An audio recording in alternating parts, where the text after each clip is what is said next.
It's a Western Conference battle here at the Staples Center in downtown Los Angeles as the Lakers look to work home court advantage. And get ready for another dose of NBA basketball on 2K Sports. Hi, this is Kevin Harlan alongside Clark Kellogg, Greg Anthony, our Hall of Fame sideline reporter David Aldridge. And a special treat here tonight. Joining us courtside is five-time NBA champion Kobe Bryant. Kobe, great to see you. Thanks for joining us. No, I appreciate it, man. It's always a pleasure to stop by and help out. We're going to have a lot of fun tonight. I'm sure. And the Warriors on a single-game road trip here before heading back home. Well, they're entering a bit of a soft spot in their schedule, facing off guys against some of the lower-ranked teams in the league, and we'll see if they're able to take advantage and have their win total. And seeing where the Warriors are, lately they've been off their game just a little bit. It's led to them losing that top spot here in the standings. And Greg, peaks and valleys are part of the season for the most talented of teams. I mean, they've still got plenty of time to get things right before the playoffs. And as things get ready to roll, let's catch up with David Aldridge, who's on the sideline. David?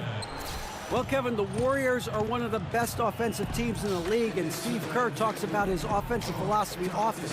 He said, I believe unequivocally as a coach, and I believed it as a player, that the ball has to move. Thanks for that, DA. And the Warriors move the ball so quickly. Their team chemistry is off the charts. Hey, Kobe, after dedicating pretty much your entire life to the game of basketball, a game that I know you love, you said you don't miss it. Why is that?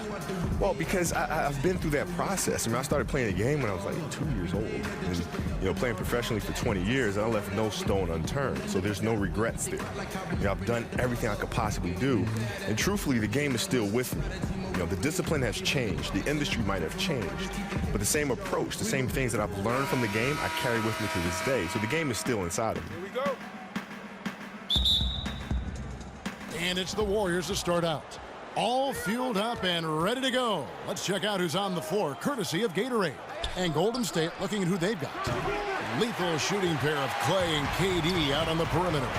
Draymond Green is out there with JaVale McGee. And it's Curry in at the point. Drains it from beyond the arc. Kobe, and any chance you might coach or might be a consultant to an organization, for instance? No, not at all. Yeah, listen, players reach out to me and they'll call me and I'll give them advice, and I like it better that way as opposed to, you know, being tied down with one particular franchise. And you know, I like what I'm doing now, and any player from all over the world can reach out, and I'm there for them in terms of providing advice or counsel. Well, the story got out last year in the playoffs that Isaiah Thomas and you had some conversations. Yeah. Well, you know, he reached out and had some questions about how to approach that particular series, and I just said, send me over the film. What are you looking at? And I'll tell you. I'll take a look at it and I'll tell you what I see, and then you can go from there. And here is Curry following Lonzo Ball's three. Thompson. Lopez grabs the board. The defense did not do a good job guarding that one, Kevin. Don't know how he missed that layup. Ball kicks to Caldwell Pope. Back to Randall.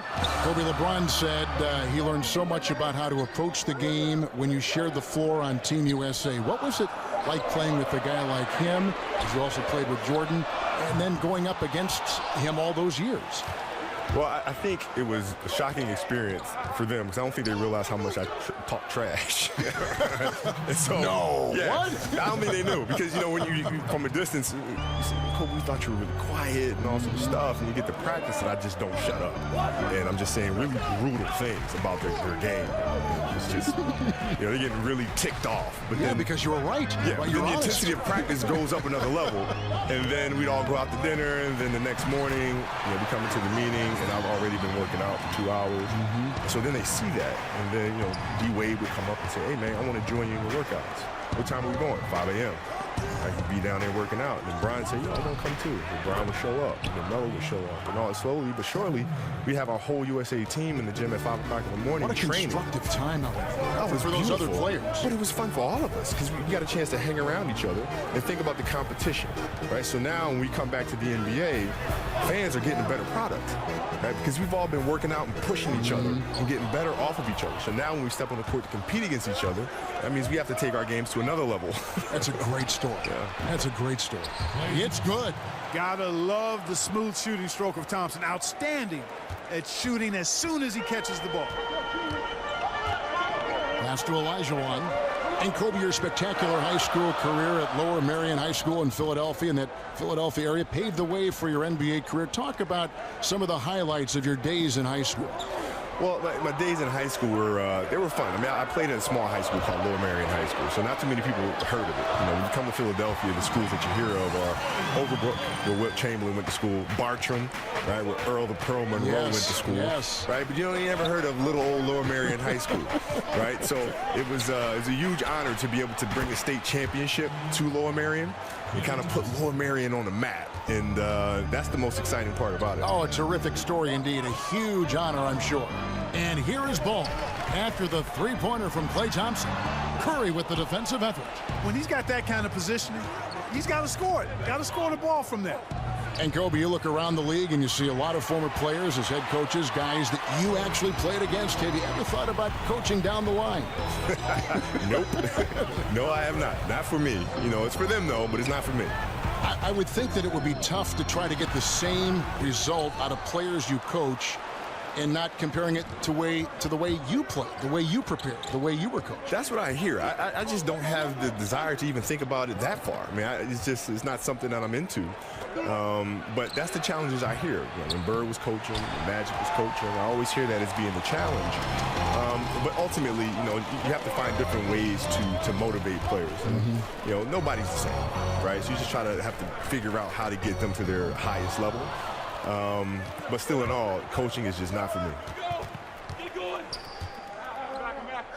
Here's Durant. Will not go. This is off the front iron. And after 20 years in the NBA, Kobe, you were able to play with so many teammates. Can you make a short list of some of your favorites over the years? Oh, yeah. Let's see. Pau Gasol for me.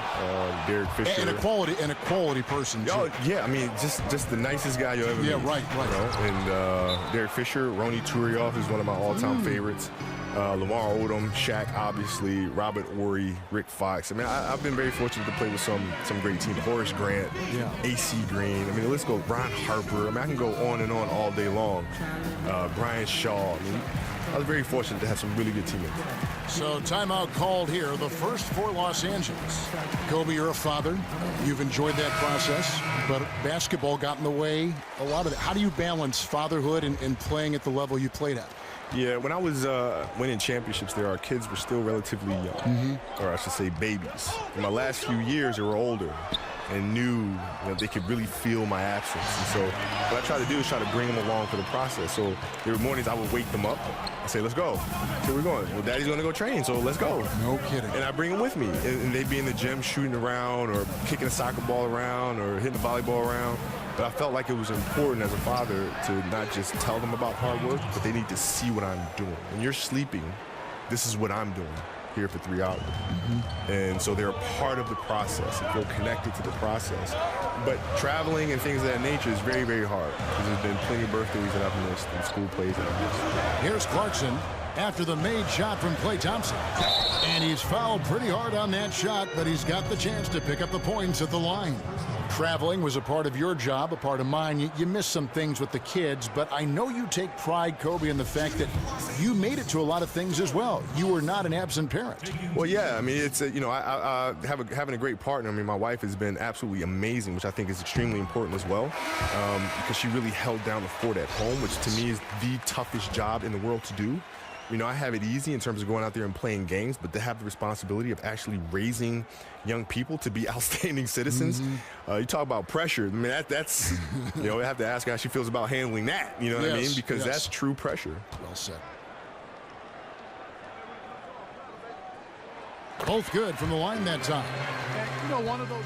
It's a completely new group for Los Angeles. Different look here for the Warriors. JaVale McGee's checked in for Pachulia. Green comes in for David West. Durant's checked in for Andre Iguodala. And Curry subbed in for Klay Thompson. So for the Golden State Warriors right now, offense and defense with Durant and Draymond at the 3 and the 4. Livingston is out there with Curry, and it's McGee in at the center. Kobe, a big part of the talent evaluation today is the psychological impact in that aspect, which I think will lead teams toward one prospect over another. If you were looking for personality traits in players and you were making that decision for a team, what trait would you value the most in a player? No, curiosity. Without a shadow of a doubt, it's curiosity. Why so? Because curious people will always ask why things work or don't work. And you were a big why asker. You have to, because that's the only reason you win, is when you can figure out why things happen or didn't happen. Right? If you lose a game, a curious person won't point the finger. A curious person will say, well, why did we lose? Instead of just saying them, right. They're going to go back and check the film and ask questions. Okay, why did we mess up there? Why did we blow that coverage there? Now let's go to the sideline and catch up with our Hall of Famer, David Aldridge. Hey, Kevin. Well, the General in his last time out against the Cavaliers delivered in a big way. He picked up 12 points and got on the glass as well with 9 rebounds. That was just the latest in a solid string of performances from him. Obviously looking to keep the momentum going here this evening. We'll see how he does, Kevin. Hey, David, thank you very much. What kind of carryover guys you think we'll see for him tonight? Well, we know his confidence level has to be high coming into this game. Physically, he might be a little worn down, but mentally, he's got to be feeling very good. And, you know, given his last game, guys, you have to believe he'll be the go-to guy for them again tonight. I mean, he'll have every opportunity to keep that hot streak going. And here's Randall following the 3 from Kevin Durant. Picked by Olajuwon. Marked down low that time, and he got the 3-second call. And Kobe, something that has changed in the NBA over the course of your career is the role of the power forward, the 4. More and more you need to be able to stretch the floor, take your guy outside, shoot the 3. Do you feel that that's a trend, or is that something you think that is here to stay in the NBA? Well, you know, I think things will evolve and things will change. I mean, you start getting, you know, power forwards like Tim Duncan and Garnett back in the league, you know, Dirk. All of a sudden, it becomes less and less of a commodity to have smaller fours. Right. Because you're going to need to deal with the Tim Duncans and the Garnetts of the world. You know, so I think it's just a natural evolution thing. Did you, when you had to guard a big like that, ever fear going out and trying to get him on the side or even working him inside the lane where he would have more power, more advantage? No, I never worried about it too much. What I try to do is I always try to study the film and figure out what their tendencies are, what their sweet spots are, and you just try to get them off of that. It's not necessarily about the size of them, but how to get yourself in position where you can knock them off balance a little bit and use the lack of size that you have to disorient them. Now, here's Ball.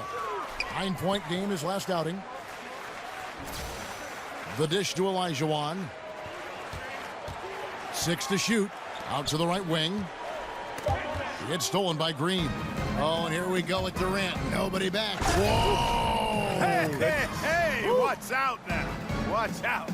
And, you know, for a big man, I think Green is one of the better dime droppers in the league. I mean, he's a true point forward who has excellent vision and sees the floor well. Now, here's Lopez. 17 points for him last game against Cleveland.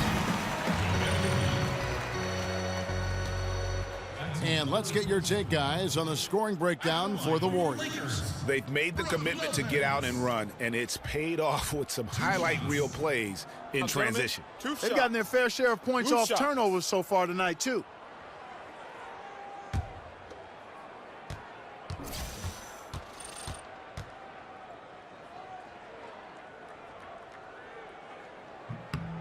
And he makes the first. Nice looking set shot for Lopez. He can stretch the floor just about to the three-point line. Klay Thompson, he's checked in for Golden State.